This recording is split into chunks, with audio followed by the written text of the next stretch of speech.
Hello to all my dear students of class 3rd. Today we are going to study chapter number 12, data handling. So let's see great informations, very basic informations about this.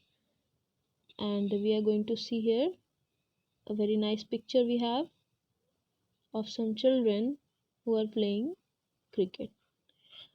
Students, I hope सबको पता होगा कि cricket कौन सा game होता है. Okay, so you can see here one girl is there. Okay, and yes, two girls are there and one boy, okay, whose names are written, and their names are Indie Warriors. Okay, Indie Warriors के name से हैं ये, और इनके scores जो हैं score board पे लिखे हुए हैं. Nipah, Ron and Tanya. So Nipa is have scoring 130 marks, not out. Ron has made 48 runs, and then Tanya has made 32 runs, not out. Okay, they are playing also, still they are playing. So students, this is a data. Okay, this is a data, this is an information. अगर students अगर हम लिखेंगे नहीं इस information को कि किसने कितना रन बनाया, तो हमें क्या पता चलेगा. ओके, सपोज करिए आपका एक स्कोर बोर्ड कोई नहीं लिखा है. ओके, एंड आप यू आर प्लेइंग. ओके, आप अपने मन में ही काउंट कर रहे हैं. You are counting in your own mind how much runs have you made. So there can be mistake also. So when we write down small information and we give it a specific meaning, it is called as data. तो data handling या data handling, it is a method of representing information, okay, using the different charts and tables. आप देख सकते हैं ये भी एक table के जैसा है. ओके, सो हमारे पास डेटा के लिए स्टूडेंट्स जो यूज़ किया गया है डेफिनेशन वो हम दिखाते हैं हम लोग आपको. Data is information about people, objects, events और any other thing. Okay, information about anything. So we record and arrange data to obtain meaningful information from it. ठीक है, हम उसमें से किसी इंफॉर्मेशन को कलेक्ट करते हैं. So we arrange data and we collect the information and we write down whatever we are going to write. Let's see here. We have one question revision exercise. So students, in this chapter you have to learn many new things, and they are also given in your learning objectives, that is represent data using pictograph and tally marks. In class 2 also you have studied this, but you are going to also study here new things, that is pictograph and tally marks, and very questions based on pictograph and tally marks. Okay, so let's move on. Before that we'll see this very nice exercise so that you can have a quick recap of this. So we have here Sunita gathered information about the favorite fruits of her friends. ठीक है, उसने friends के favourite fruits पूछे. Okay, so students there are different fruits also: pineapple, mango, banana and orange. So pineapple is liked by two friends of Sunita, Aditi and Nitin. Okay, mango mango is liked by Namita, Rahul, Joy and Anya and Babita also. 5 of friends like mango. Then banana is liked by Bani, Surya and Dinesh, and orange is liked by Lata, Priya, Kavita and Akash. तो ये four fruits हैं, और आप देख सकते हैं how many children are there who are interested in different kinds of fruits. अब इसके अकॉर्डिंग स्टूडेंट्स हमें क्वेश्चन को आंसर करना है. Okay, so we'll write down the answers. How many children are liking the maximum number of fruits is the first question. How many children like mangoes? So we have 5, I think 5 of them who like mangoes, and pineapples are liked by 2. Oranges are liked by 4. And then which fruit is liked by the maximum? That is mango. And easily you can write down the answers. Which fruit is liked by least number of children? This pineapple. Students, I like pineapple very much. My favorite one is pineapple. I don't know why these students are not liking pineapple. From how many children did Sunita collect the data? तो सुनीता के जितने भी friends थे, कितने friends थे कि उन्होंने उससे डेटा कलेक्ट किया, ये इन्फॉर्मेशन कलेक्ट की. So you will count the number of all the students or the children. So you'll see counting from pineapple 1 2 Aditi Nitin 1 2, then 4 5 6 7 8 9 10 11 12 13 14 and 15. So 1 2 3, just a minute, again let us count 1 2 3 4 5 6 7 8 9 10 11 12 13 14. Yes, 14 we have. So 14, let us write down here 14. So near under pineapple, let us write 14. So this is 14, 1 4 14, or you can write in words also. FOURTEEN. So that's it. Okay, let's move further, students. Recording and arranging data. So we have discussed this definition already. Let's see the first question. Very nice question this is. So there are 5 players, student. मैं आपको जल्दी से बता दे रही हूँ, आप लोग question read down कर लीजिएगा. इस स्टूडेंट्स इस क्वेश्चन में 5 प्लेयर्स हैं, ABCDE, जिन्होंने फर्स्ट इनिंग्स में according to that they have scored the runs 20 55 10 80 and 5, and then in second innings also the scores are mentioned, and according to this chart only we have to answer the following questions. So now we have answer questions here. What is the highest score by a player in the first innings? First innings में सबसे ज़्यादा score किसने किया? D. तो D के लिए हम लिख देंगे 80 runs. What is the highest score? सबसे हाईएस्ट स्कोर क्या रहा? 80 रहा. और किसने किया? डी ने. So you write D 80 runs. And then the question is next question, what is the lowest score by a player in the second innings? So that's also D 5 runs. तो D जब second time में start किया तो वो ज़्यादा score नहीं कर पाया, इसलिए डी ने ही सबसे कम भी स्कोर किया है सेकेंड इनिंग्स में. सो जब सेकेंड इनिंग्स कह रहा है स्टूडेंट्स, आप याद रखेंगे जब सेकेंड इनिंग्स में बात हो रही तो आप सेकेंड इनिंग को ही देखेंगे. ठीक है. So next question will see, who is the top scorer of the team? सबसे टॉप किसने स्कोर किया है? उसके लिए स्टूडेंट्स हम फर्स्ट इनिंग और सेकंड इनिंग्स के रन्स को प्लस करेंगे. ठीक है, सबके रन्स को प्लस करेंगे, फिर देखेंगे कि सबसे ज़्यादा किसका आया है. तो ये 20 + 50 70 हो गया, 55 + 30 85 हो गया, and this is 35, this is 80 + 5 85, and this is 70. अब ये क्या हो गया? 2 of them are matching, 2 runs are matching. तो हम क्या करेंगे? हम वो दोनों का नाम लिख देंगे बी एंड डी. ठीक है, बी एंड डी. ठीक है. Last one is who scored the least number of runs for the team? सबसे कम मार्क्स, सबसे कम जो है रन्स किसका आया? और इसका आंसर है सी, है ना. सी ने सबसे कम स्कोर किया, तो हम लिख देते हैं लास्ट में सी scored 35. C has scored 35 only. Okay, now this is clear now. Next question. Student, जैसे हमने इंफॉर्मेशन स्टूडेंट्स कलेक्ट किए हैं, आप देख सकते हैं उसके अकॉर्डिंग हमारे पास इस क्वेश्चन में भी क्वेश्चंस हैं. ओके. सो जैसे हमने पहले वाले का रनिंग का लिया है और ये आपकी बॉलिंग की है. Okay, that means it is wickets. The bowlers are taking wickets, the batsman are taking runs and the bowlers will take wickets.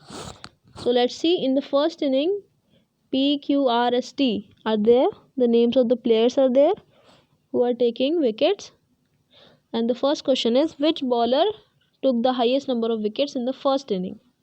पहली इनिंग में सबसे ज़्यादा किसने बनाया है, तो आंसर इज क्यू, क्यू ने सबसे ज़्यादा बनाया, ठीक है, फर्स्ट इनिंग में। Next question, which bowler took the least number of wickets in the match, सबसे कम विकेट्स मैच में पूरे किसने दिए हैं, okay, the least number of wickets. So for that students we will add the wickets of first innings and second innings जैसे हमने पहले भी किया था। हम ऐड कर लेंगे, ये 4 आ गया, ये आ गया 5, ये आ गया 1, ये आ गया 2 और ये आ गया 2, ठीक है। सो सबसे कम लिया है आर ने, हम यहाँ लिख देंगे, मेंशन कर देंगे R, okay, took the least number of wickets, that is R only, R, okay, how many, 1, only 1, okay, all together, okay। Next is how many bowlers took more than 2 wickets, कितने bowlers ने 2 wicket से ज़्यादा दिया, तो starting से 4 और 5, तो 4 और 5 किसका है, पी एन क्यू का, तो पी एन क्यू ने 2 विकेट से ज़्यादा विकेट्स लिए हैं, अब लिख देंगे यहाँ पे P and Q, P and Q, तो पी एन क्यू को मिला के कितने हुए, तो हाउ मेनी बॉलर्स पूछ रहा है, how many bowlers, that is 2, answer will be 2, ठीक है, ये होगा answer. 2 bowlers took more than 2 wickets in the match, okay. Last one we are having, how many wickets did the best bowler of the match take, the best bowler of the match took how many wickets, Q took 5 wickets, ठीक है, तो लिख देंगे आप Q 5 wickets, okay, like this। So students इस तरह से आप आंसर करेंगे, ओके, क्वेश्चंस को।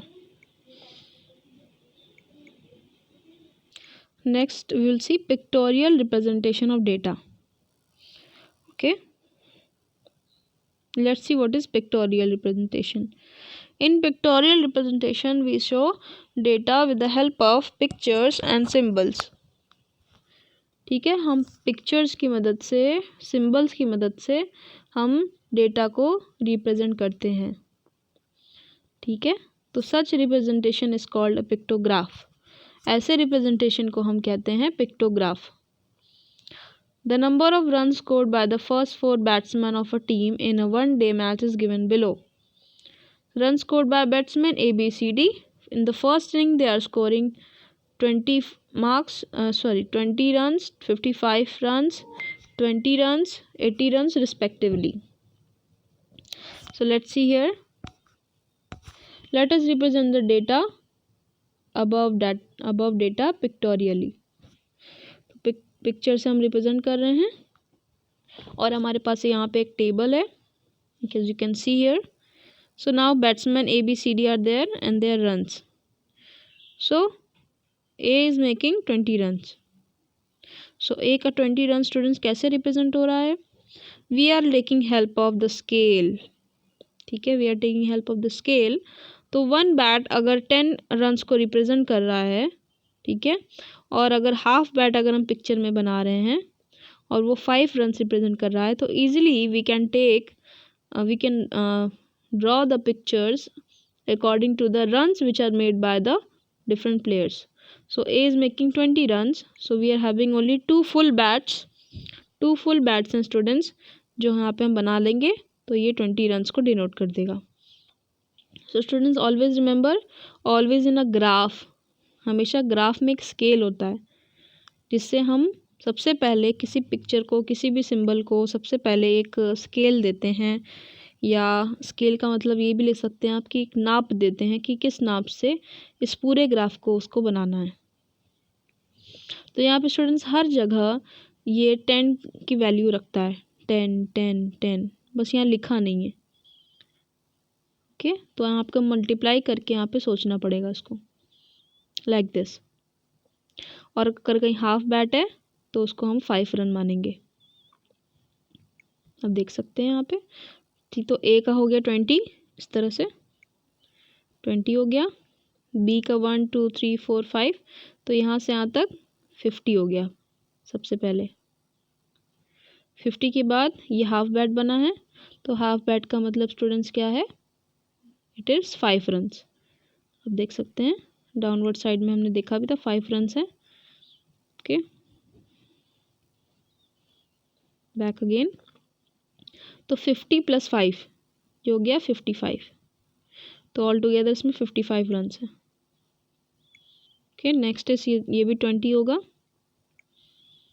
एंड दिस वन इज 10 10 10 10 था करके ये 10 8 जा 80। ओके, आप काउंट कर सकते हैं नंबर ऑफ बैट्स 1 2 3 4 5 6 7 8, तो ये हो जाएगा 80।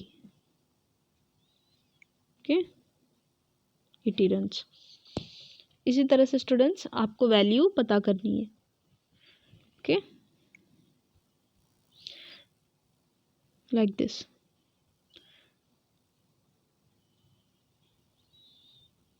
सो सपोज स्टूडेंट्स ये एक टेस्ट मैच है, इसमें बहुत सारे प्लेयर्स दिए हुए हैं और अलग अलग इन्होंने मैचेस में खेला है। तो किसी प्लेयर ने कितने टेस्ट मैच में पार्टिसिपेट किया है, ये सिर्फ उसकी इन्फॉर्मेशन है। तो यहाँ पे सबसे पहले आप पिक्चर को पिक्टोग्राफ को कैसे रीड करेंगे, ये इस पे स्टार्टिंग है यहाँ से। तो 1 bat and ball equals 12 test match, ठीक है। अगर एक बैट एंड बॉल का मतलब 12 टेस्ट मैच है, तो ये पूरे ए में आप अगर काउंट करोगे, मल्टीप्लाई एंड प्लस भी करोगे, तब आपको क्लियर होगा, तब आपको पता चलेगा कि ए ने कितने रन स्कोर किए हैं। तो always you have to take help of the picture also and the scale also. You can look at the scale, so you can see here that there are only 4 full bat and ball, so that will be 12 multiplied by 4, so 12 fours will be 48, and then this is half bat, that is equals to 6 test match. तो आप इसको क्या ले लेंगे, +6 कर लेंगे, तो ये हो जाएगा हमारा 54। ठीक है, तो ए ने ऑल टुगेदर 54 टेस्ट मैच में पार्टिसिपेट किया है। हाँ, मैं लिख देती हूँ 54 test match, 54 test match. Similarly जहाँ कहीं भी ये हाफ रहेगा उसमें के लिए आप 6 उसमें ऐड करेंगे। तो किस में ऐड करेंगे, इसको पहले अलग से मल्टीप्लाई करेंगे आप 12 से। ओके, तब आपको क्लियर पता चलेगा कि कितने टेस्ट मैच हुए हैं। For suppose you can take B1 also. B ने 1 2 3 4 5 6, तो 12 6 72, तो ये 72 हो गया। फर्स्ट वाला था 54, फिर ये हो जाएगा 72, ठीक है, 72 and 54। Then next one will be 12 3 36, 36 + 6, that will be 42. Then next also D1 also 1 2 3 4 5 50,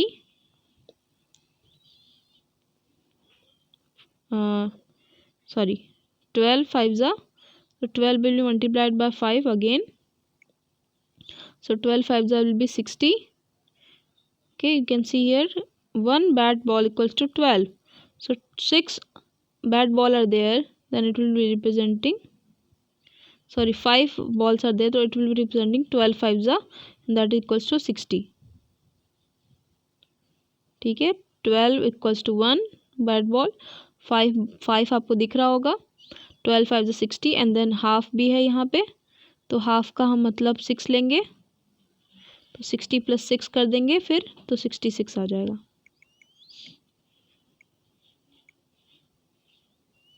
ठीक है, ये हो गया 66।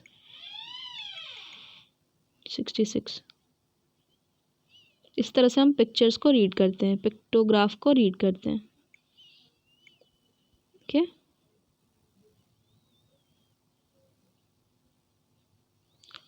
ओके स्टूडेंट्स, आइए इस पिक्टोग्राफ को हम बनाते हैं। तो इसमें इस पिक्टोग्राफ में स्टूडेंट्स आपको ABCD प्लेयर्स के नाम लिखने हैं, विकेट्स के नाम लिखने हैं एंड आपको उसमें पिक्चर्स बनाने हैं जो कि रिप्रेजेंट करेगा इस डेटा को। So let's do this.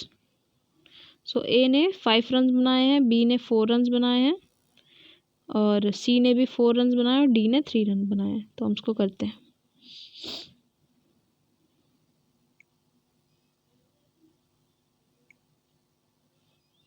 So we will take here number of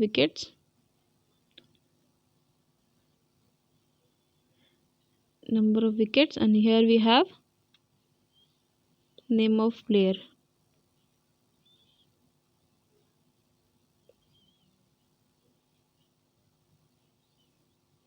Okay, let's do the name of players में right here A, B, C and D। तो विकेट के लिए हम बनाएंगे बॉल। सबसे पहले हम स्केल ले लेंगे यहाँ पे नीचे की तरफ। तो 1 बॉल, छोटा सा बॉल बनाएंगे इज इक्वल टू 1 विकेट, मतलब एक बॉल का मतलब 1 विकेट है। तो A ने 5 विकेट्स लिए हैं तो हम 5 बॉल्स बनाएंगे जिसको हम कहते हैं पिक्टोग्राफ। 5 बॉल्स। फिर B ने 4 विकेट लिए हैं तो हम 4 बॉल्स बना लेंगे। C ने भी 4 विकेट लिए हैं तो हम 4 बॉल बनाएंगे। फिर D ने 3 विकेट लिए हैं तो हम 3 बॉल बनाएंगे। इस तरह से स्टूडेंट्स आपको पिक्टोग्राफ क्रिएट करना है, बनाना है। कि अगर किसी ने ज़्यादा लिया होता विकेट तो हम उतने भी बॉल्स बनाते हैं। Okay, so this is it. Lifting the next question. Next is question number 2. So students, let's see this question also. Okay, so A is scoring having this half centuries. The meaning of half centuries is 50 runs. Students, आप लोगों ने हमेशा सुना होगा इस चीज़ को कि सचिन तेंदुलकर ने इतने सेंचुरी स्कोर किए हैं। तो ये जब 100 रन्स कंप्लीट होता है तभी एक 1 सेंचुरी होती है। ओके, या 100 ईयर्स कंप्लीट होते तब भी 1 सेंचुरी होती है, या 100 रन्स कंप्लीट है तो भी 1 सेंचुरी। तो ये हाफ सेंचुरी है। हाफ सेंचुरी में हमेशा 50 रन्स होंगे। ठीक है, तो फॉर सपोज करिए ये 1 ट्रॉफी एंड 1 बॉल है, इसकी पिक्चर बनी है। तो जब 4 हाफ सेंचुरीज़ हैं तो 1 हाफ सेंचुरी में अगर 50 रन्स आते हैं तो 4 हाफ सेंचुरीज़ में कितने रन्स होंगे? तो 50 multiplied by 4, okay, that is 200। और ये बिल्कुल हाफ ट्रॉफी बनी हुई है यहाँ पे। तो ये हाफ ट्रॉफी का मतलब स्टूडेंट्स 100 रन्स है। ओके, जहाँ पे ये 200 है उसी का हाफ अगर हम ले लेंगे तो ये 100 हो जाएगा। This is 200 and this is 100। Okay, so for suppose we are taking A is taking how many full half centuries? 1 2 3 4 5 half centuries. Okay, so 5 half centuries we have, and then another, this is half one, so this is 2. Okay, so we will multiply 1 trophy by 4, क्योंकि all together full 5 हैं तो 5 को हम 4 से multiply करेंगे। क्यों करेंगे? Why we will do? Because 1 trophy and 1 ball equals to 4 half century. आप नीचे देखिए, हमको प्रॉपर तरीके से स्टूडेंट्स इस स्केल को भी समझना है, फिर क्वेश्चंस को सॉल्व करना है। As you can see here,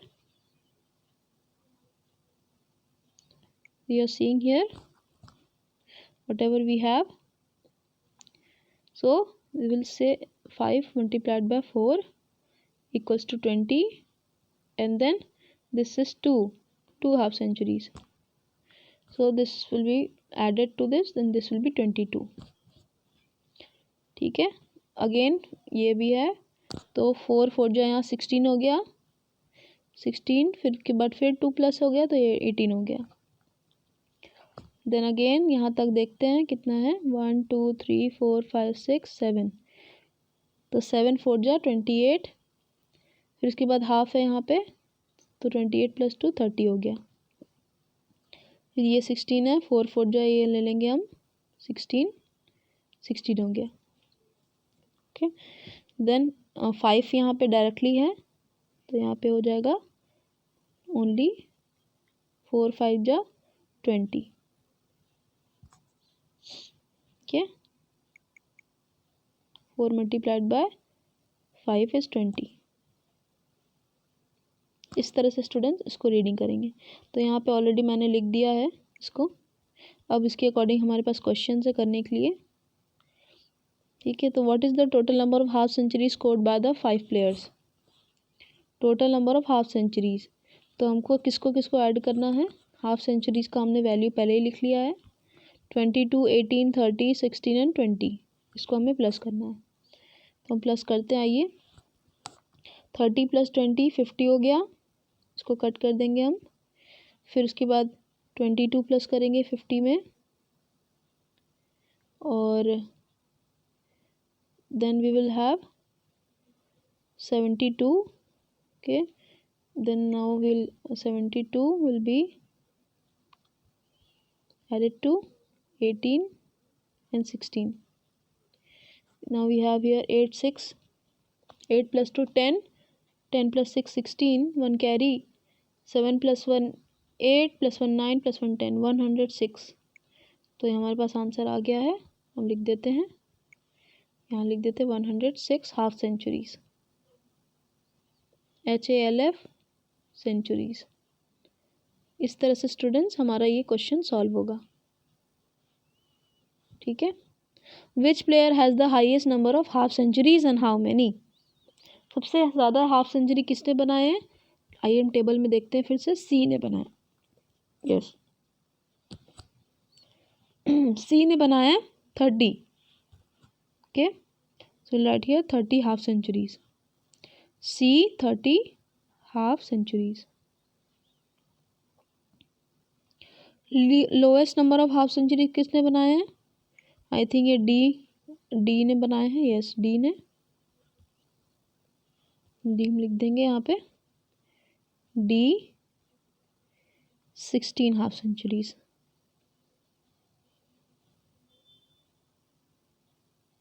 okay, full आप लिख देंगे, मेरे पास स्पेस नहीं था उधर. ओके, सो आई होप ये क्लियर हो गया होगा आपको. ठीक है, सो स्टूडेंट्स टैली मार्क्स है. Okay, next is tally marks. तो स्टूडेंट्स टैली मार्क्स क्या होता है, अब हमने पढ़ लिया, पिक्टोग्राफ पढ़ लिया है, हमने पढ़ा है कैसे हम किसी टेबल के सिंपल इंफॉर्मेशन को हम कैसे क्वेश्चन आंसर्स को कैसे उसमें सॉल्व करेंगे. ठीक है, टैली मार्क्स का क्या मतलब है.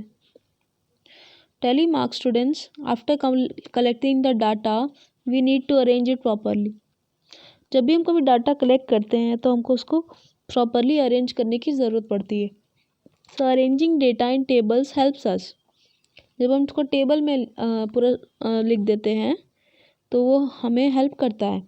तो we have learn to arrange data using pictograph. अब हमने पिक्टोग्राफ से तो सीख लिया है. However when the numbers in each category are large, जब नंबर्स बहुत ज़्यादा होते हैं, जब बड़े नंबर्स होते हैं, तब हम पिक्चर्स नहीं ड्रॉ कर सकते. It takes more space and more time. ठीक है, so I hope this is clear. तो इसी प्रॉब्लम को स्टूडेंट सॉल्व करने के लिए, to solve this problem we sometimes use bars, lines to represent numbers. Okay, these bars are called tally marks. इन्हीं bars को हम कहते हैं tally marks. Okay, so it is an easy way to handle data. Tally marks are written in group of 5 lines for each of the first 4 numbers. vertical lines are drawn, and for the fifth number a slanting line cuts the previous four.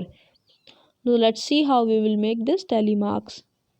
So here are some representing things. For suppose अगर हमको 1 को denote करना है tally marks में तो हम 1 line बनाएंगे, 2 lines को डिनोट करना तो 2 लाइन्स बनाएंगे, 3 लाइन्स को डिनोट करना 3 lines straight near to near and in the same length. Okay, 4 में भी हम 4 बनाएंगे.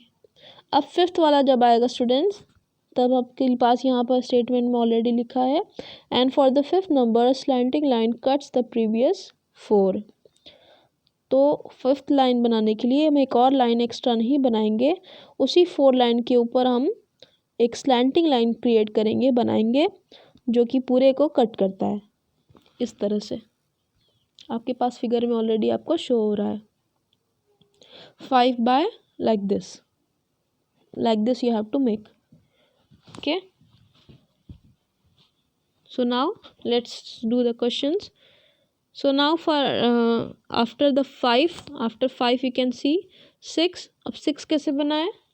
सबसे पहले 5 बनाकर उसके बाद एक और लाइन हम बना देंगे तो 6 हो जाएगा. Okay, and then 7 also you can see, 5 के बाद 2 लाइन्स एक्स्ट्रा हैं अलग से. ठीक है, तो ये 7 हो गया, फिर ये 8. ओके, 5 के बाद ही हम ले लेंगे उसको. ठीक है, 9. अब 10th को बनाना है स्टूडेंट्स, तो 10th में हम 2 5 ले लेंगे. ठीक है, मतलब ये 2 बार हो जाएगा like this is 10. Okay, let's do the questions also. The following pictograph represents the data collected by Amit. Bus, car, bicycle, on foot. So traveling to school. This is the picture which has been shown. So this is a pictograph. ये सबको पता है. Okay. And pictograph में ये कह रहा है कि 1 head 1 child equals to 1 student. तो कितने स्टूडेंट्स बस से जाते हैं, कितने कार से जाते हैं, कितने बाईसाइकिल से. अब हमको इसी डेटा को स्टूडेंट्स और कंसाइज फॉर्म में करना है. तो जब हम कंसाइज करेंगे, जैसा कि हमने इन्फॉर्मेशन में देखा है, तो हम यूज़ करेंगे अब टैली मार्क्स. ओके, अब हम टैली मार्क्स से हम रिप्रेजेंट करेंगे इस डेटा को. ठीक है, तो आइए देखते हैं. Above the following tally chart for the above data. Okay, observe, let's observe. So let's see here, which mode of transport is use by most students? Bus. Easily question हम कर रहे हैं यहाँ से देखकर. Bus. How many children travel on foot? Foot में आप देख सकते हैं 8. तो पहले 5 का ग्रुप है, then 3 are there, strands are there, you will write here 8 children travel on foot. How many more student travel by bus than by car? ठीक है, बस और कार के बीच में कंपैरिजन करना है हमें यहाँ पे, because we have different numbers of both the things. So the question is asking how many more students travel by bus than by car? बस में कार से ज़्यादा कितने बच्चे ज़्यादा जाते हैं? ठीक है, तो हम इसको माइनस करेंगे. 12 - 5 = 7. तो इसका आंसर हो जाएगा 7 students. 7 students will be the answer.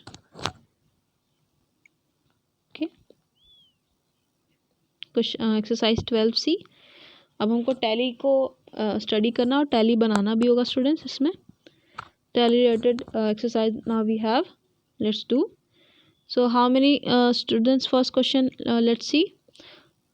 कितने लोग स्विमिंग जाते हैं या बाइकिंग करने जाते हैं according to the habits, according to the hobbies? How many students want to go to swimming? इसको हम रीड कर देंगे. तो 5 5 और 5 और 2, तो 5 3 = 15, 15 16 एंड 17. तो यहाँ लिख देंगे हम 17, या पूरा फुल 17 लिख सकते हैं वर्ड्स में, as you like. How many students want to go to biking? 5 5 10, 10 + 4 14. आप देख सकते हैं. So like this. So 17 and 14. Okay, next question. Today is Renu's birthday. She has invited her friends for party.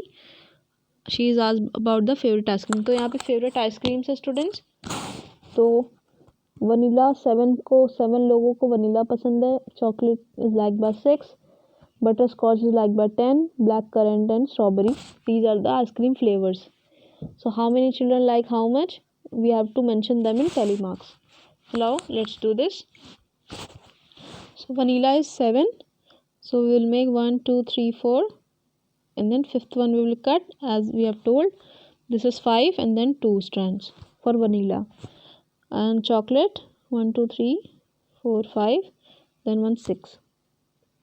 Butterscotch के लिए 10 लेना है तो 1, 2, 3, 4, 5. 1, 2, 3, 4 and then 5.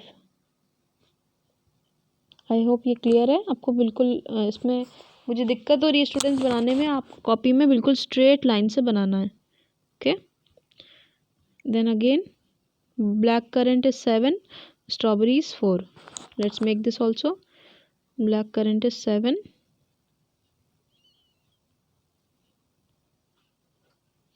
And strawberry is 4. तो 4 के लिए सिर्फ हम ये बनाएंगे. Done. I hope you can see now and can stop the video and write down. So now we have the general questions also over this. Now which flavor did the children like the least? बहुत simple questions हैं. इसमें आप देख सकते हैं strawberry. तो आप लिख देंगे यहाँ strawberry. Okay. Let me write here. Write strawberry here.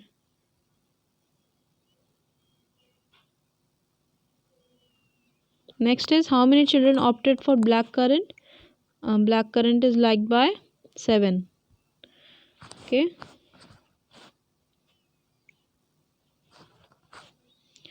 Black currant we have 7 over here. Next is how many children opted for strawberry? So we have 4.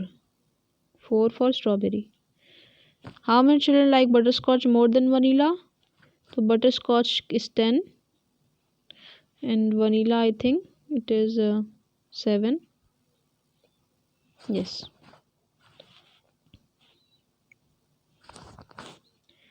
So butterscotch more than vanilla is 3. 3 children like butterscotch more than vanilla. Okay. तो हम answer हो जाएगा इसका 3 children. Okay.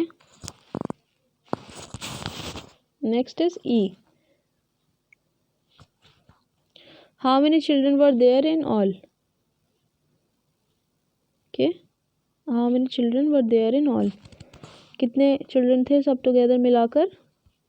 Let's count them. 7. 7 2 जा 14. ये 14 हो गए.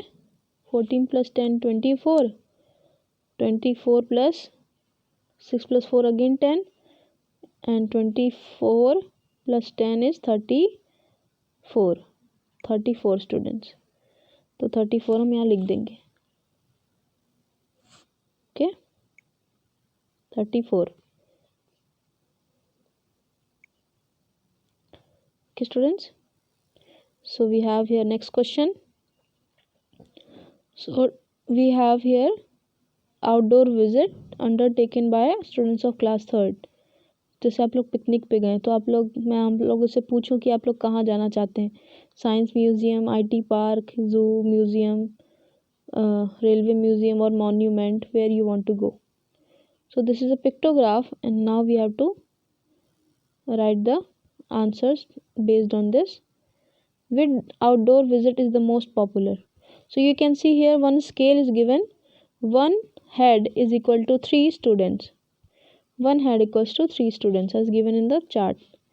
तो मतलब कि अब हम मल्टीप्लाई अगर करेंगे सबको और फाइंड आउट करेंगे तो यहाँ पे साइंस म्यूजियम 1 2 3 4 5 हेड्स. तो 5 3 जाए 15 हो गया. फिर आईटी पार्क में कितने लोग गए थे? 1 2 3 4 5 6. 6 3 जा 18. देन 3 और 3 है, ये 9 हो गया। मॉन्यूमेंट्स में 3 4 जा 12 and then this is also 12।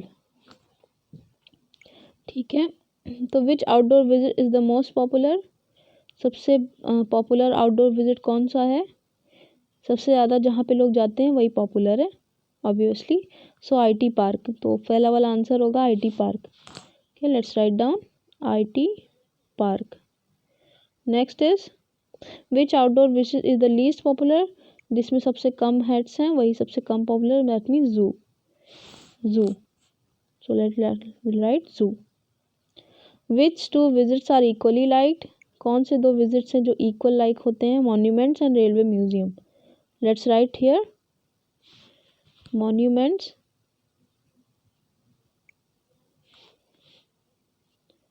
let's write here monuments and railway museum।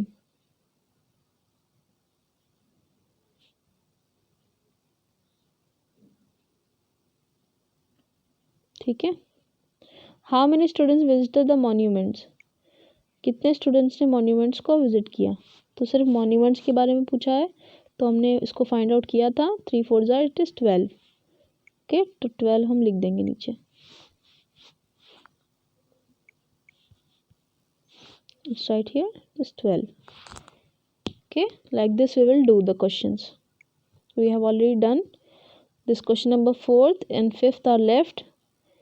Okay, so students, in as you will check it out, this 2 questions will be your homework.